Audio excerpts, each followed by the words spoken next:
Hola, bienvenidos a Matemáticas con Gabriela. El día de hoy vamos a ver tres problemas que son en realidad muy básicos, o sea, las operaciones y el recurso matemático es suma, resta, es muy sencillo, pero lo que quiero que veamos es un poco el acercamiento que podemos tener cuando nos enfrentamos a eso que llamamos problemas. Quizá parte del problema es que le llamamos así problemas y los tenemos muy ligado a una connotación negativa. En realidad, yo creo que los problemas siempre son oportunidades y eso desde chiquititos, siempre que tenemos un conflicto con otra persona, tenemos la oportunidad de aprender a escuchar, de aprender a plantear nuestro punto, de dialogar, de argumentar, de encontrar puntos medios, que a veces no forzosamente tiene que ser así, pero bueno, encontrar puntos en donde vayamos hacia una solución que nos deje a todos conformes. Y realmente esta parte de evitar el conflicto a toda costa, a mí a veces me parece que es contraproducente, porque entonces justo no aprendemos a enfrentarnos a situaciones difíciles y nos asustan. Y eso pasa y se refleja también en la parte matemática, ¿no? Cuando a lo mejor ya tenemos las herramientas aritméticas, algebraicas, pero nos lo plantean como un problema, nos asusta todavía más. Entonces vamos a ver estos tres problemas para encontrar otra manera de abordarlos. Muy bien, vamos a ver. Uno de los problemas que yo encuentro, ahora mucho el uso de la palabra problema, pero bueno, por ejemplo, y lo he visto mucho últimamente, ¿no? Se presentan los problemas en la escuela, se da la oración y de repente juntito viene el segundo problema y aquí nada más se pone un espacio en donde el niño o el estudiante, depende de qué edad sea, tiene que poner la respuesta, como si tuviera que leer todo la proposición y saber automáticamente la respuesta. Creo que esto es un gran error porque se da la imagen de eso, de que hay una respuesta correcta y ya, ¿no? No se da ese espacio ni físico en el papel, ni metafórico de permitirse plantear el problema, explorarlo, a lo mejor hacer intentos, jugar con los datos, no, sino que se da por hecho que se tiene que ver y resolver y además llegar a la solución. Y bueno, eso ya es, además de que es intimidatorio, pues evita justamente que los alumnos lo vean con buenos ojos, porque efectivamente si veo y no lo sé resolver de entrada, no tengo claro qué tengo que hacer o no puedo llegar a la solución, pues entonces no sé y es algo complicado, cuando en realidad pudiera no ser así. Entonces, bueno, vamos a primero a leer el problema completo. ¿Qué dice? Cierto famoso jugador de fútbol nació en 1966. A los 17 años ganó el Mundial Juvenil, a los 24 el Mundial de Primera Fuerza, 4 años más tarde perdió una final de campeonato mundial y 3 años después se retiró del fútbol. ¿Cuál fue el año de su retiro? Ok, entonces vemos esto y como estamos hablando específicamente de, o sea, más bien, el foco de todo esto es el año de su retiro, pues nos damos cuenta que a lo mejor sale sobrando saber si es jugador de fútbol o nadador o de béisbol. Ese dato no nos importa tanto. Si el mundial que ganó a los 17 años es el juvenil o el escolar o todos esos datos que de momento pierden importancia porque no estamos hablando de en sí la biografía, ¿no? Si estuviéramos viéndolo desde otra perspectiva, pues a lo mejor sí, sería importantísimo conocer dónde nació o en qué escuela jugaba o etcétera, ¿no? Depende de dónde estemos viendo, van a ser las cosas que nos interesen de ese contexto. Entonces, en este caso que la pregunta al final es ¿en qué año se retira?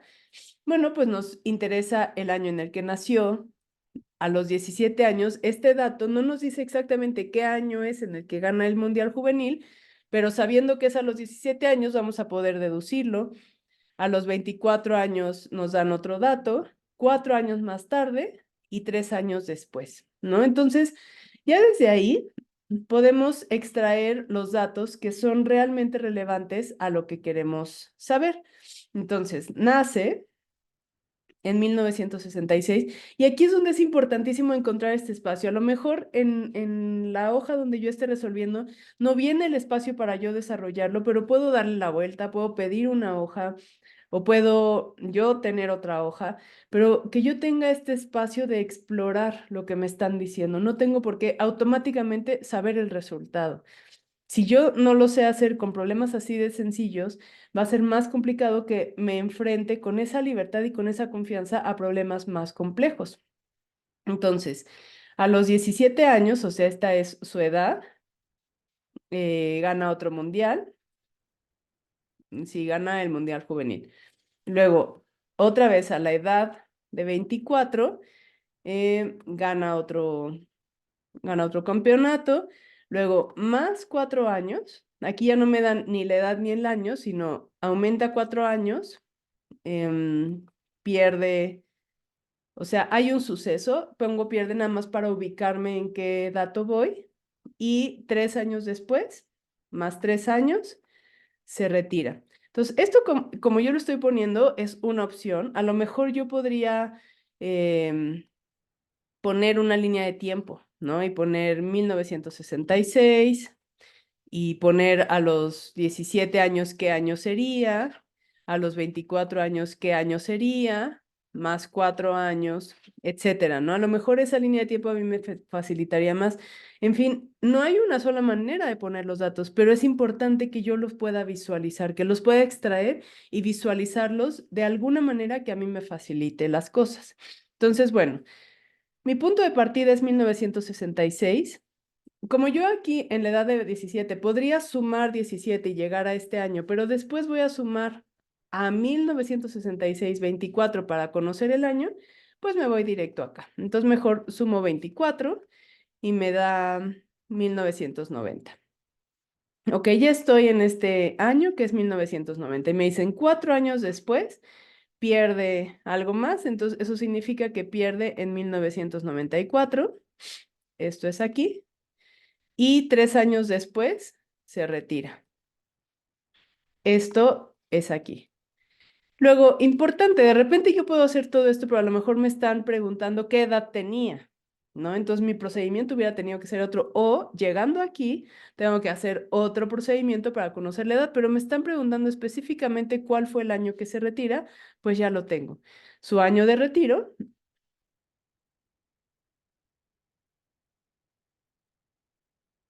es 1997. Ahora, yo también creo que es importante acostumbrarnos a redactar la respuesta, no nada más poner 1997, porque si no lo redacto, más bien si lo redacto, me estoy dando cuenta de lo que estoy diciendo. Su año de retiro es 1997. Y si acaso la pregunta era diferente, por ejemplo, si era la edad, ahí me voy a dar cuenta, pero si nada más pongo un número, ya no va a haber nada que me regrese a verificar la pregunta. Entonces, bueno, este es un ejemplo. En cada uno de estos problemas, pues como ven, yo dejo el espacio para poderlo plantear. Entonces, aquí dice, por ejemplo, primero lo leemos completo y dice, si Fernanda tuviera 8 años menos, tendría 35. Si Guillermo tuviera 10 años más, tendría 25. ¿Cuánto más joven es Guillermo que Fernanda? Ok, entonces lo que tenemos que averiguar es la edad actual de Guillermo y de Fernanda. Entonces me dicen, si Fernanda, vamos a llamar F a la edad de Fernanda y G a la edad de Guillermo. Eso es lo que a mí se me ocurre. Entonces, si esto sería el planteamiento, que a veces puede estar separado de los datos, a veces puede ir junto, pero bueno, entonces me dicen, si Fernanda tuviera 8 años más, o sea, si F le aumentáramos 8, entonces ella tendría 35. Y si G tuviera, no, perdón, menos, Fernanda es menos. Si a Fernanda le quitamos 8, ella tendría 35. Y si a G le aumentamos 10, él tendría 25. Quiere decir que, como les dije, estos son como planteamientos muy sencillos, como más bien operaciones que en realidad se tienen que hacer muy sencillas, es nada más lo que me interesa ver aquí, el planteamiento, o sea que yo puedo ver esto y lo puedo desarrollar. Entonces, habrá quien, por ejemplo, en vez de Fernanda ponga una muñequita, ¿no? O sea, puedes hacerlo de diferentes maneras, pero el chiste es que lo visualices y te lo imagines incluso como si fuera un amigo, ¿no? Ok, si mi amigo tuviera 8 años menos, tendría 35, entonces ahorita debe tener, de ahí que puedo deducir que, y sin siquiera hacer, o sea, esto ni siquiera involucraría técnicamente álgebra, por supuesto que lo puedo plantear algebraicamente, pero pues ya puedo irme directamente a deducir que Fernanda seguramente tiene 43 y lo puedo comprobar porque si le quito 8 a 43 me va a dar 35, que es el supuesto, ¿no? Si le quitáramos 8 me daría 35. Entonces Fernanda tiene 43. Y Guillermo, si yo le aumentara 10 tendría 25, entonces tiene 15, seguro. Y a lo mejor yo aquí digo, pues, y pongo en la respuesta, me pone nada más la línea y pongo 15. Y ya, ¿no? Pero si de repente, porque Guillermo tiene 15, ¿no? Pero si yo tengo que redactar, Guillermo es ¿cuántos años menor que Fernanda? Entonces es más fácil que me dé cuenta que la respuesta no es 15, que yo tengo que ver cuántos años hay de 15 a 43. Y eso pues se resuelve con una resta que voy a poner ahorita de este lado. 43 menos 15 es 28. Entonces Guillermo es 28 años menor que Fernanda. Sí, pero todo eso me doy cuenta justamente dándome permiso de explorar el problema, de darme tiempo y espacio de analizarlo y trabajarlo de verdad. Vamos a ver este último. Dice, Juan solicitó un préstamo de 20,000 pesos. El primer mes abonó 6,000, el segundo 4,000 y el tercero 5,500. ¿Cuánto le falta para cubrir su adeudo?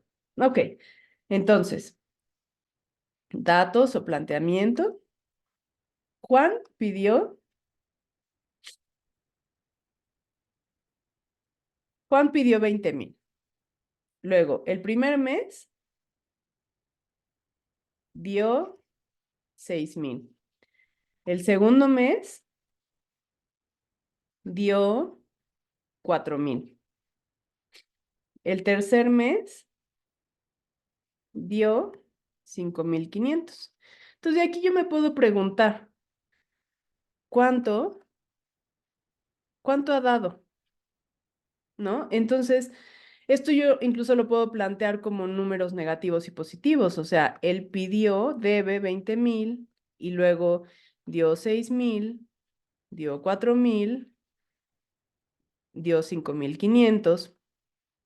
Y si me planteo la pregunta de cuánto ha dado, bueno, pues tendré que sumar todos los positivos, es decir, 5 más 4, 10, 15,500 ha dado.